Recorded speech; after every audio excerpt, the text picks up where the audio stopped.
The New York Times had a year-end article about the 22 top debates that Americans had, 22 top stories in 2022. Amazing they did not mention the border. And there's something you need to understand. If you're talking to people who only read the New York Times and listen to MSNBC or other Democrat news outlets, they don't even know there's anything going on at the border because it's never covered. It's never touched. Which is interesting to me because Joe Biden named Kamala Harris, his VP, as border czar. If there's no crisis, then why did we need a border czar? That's one for the Times.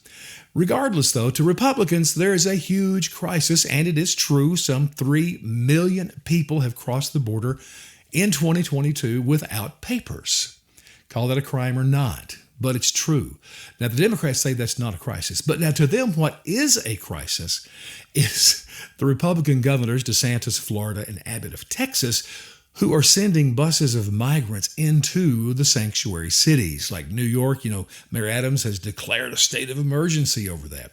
But one of the buses recently went to the home of Kamala Harris. You got to love the irony of that, being the border czar, and boom, right there they are. Now listen, this to the press, I'm talking about the subsidiary of the Democrat Party press. This is a crisis that you would do this.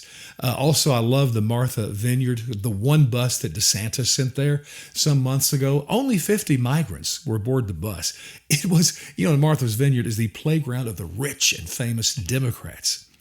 Incredible how fast they got rid of those people. But here's my point. It's a legitimate question. If you are a sanctuary city, and let me tell you what that is, and there are many, there's 12 in California alone, and California is legally a sanctuary state. And of course, New York, Chicago, D.C., and many, many other cities are sanctuary cities. These are all Democrat cities, of course. But number one, it's a legal designation that basically says, you know what, we are not, when it comes to immigration, we're not going to observe federal law. We're not going to obey it.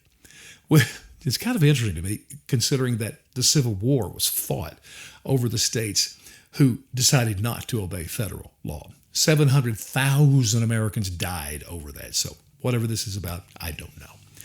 Regardless, I'm going to make Kamala Harris a hero if she will listen to me, a feather in her cap that will lead her to the presidential election in 2028. Ready for this? It was my question, and it's a serious question.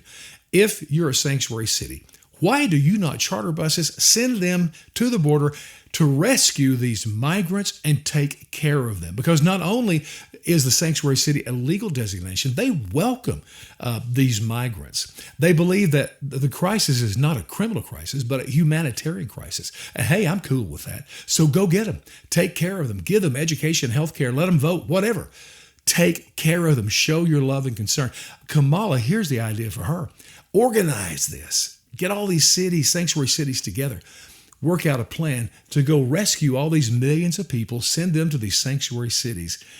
You would be a hero, Kamala. What do you think?